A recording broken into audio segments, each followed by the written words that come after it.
On a recent trip to Las Vegas, we ordered a mango sago dessert at an Asian restaurant, and I have been smitten since. It was fresh, tropical, light, and so good. I came home and went on a mission to recreate it.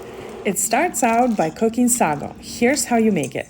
You heat water until rolling boil, then you add small tapioca pearls and cook them for about 15 minutes or until they're mostly translucent. When you bite into it, you should not have any crunch in the center. Then you drain them, rinse with cold water, and set aside. Now you add coconut milk or condensed milk to a blender with some frozen or fresh mangoes and sweetened condensed milk for sweetness. All of this is blended into a creamy mixture that you then add to the drained tapioca pearls or sago. Next, I decided to add some mango popping boba and lychee coconut jellies for additional pop of flavor and texture. Make sure to reserve the drained liquid for later. Once everything is mixed, it's ready to serve.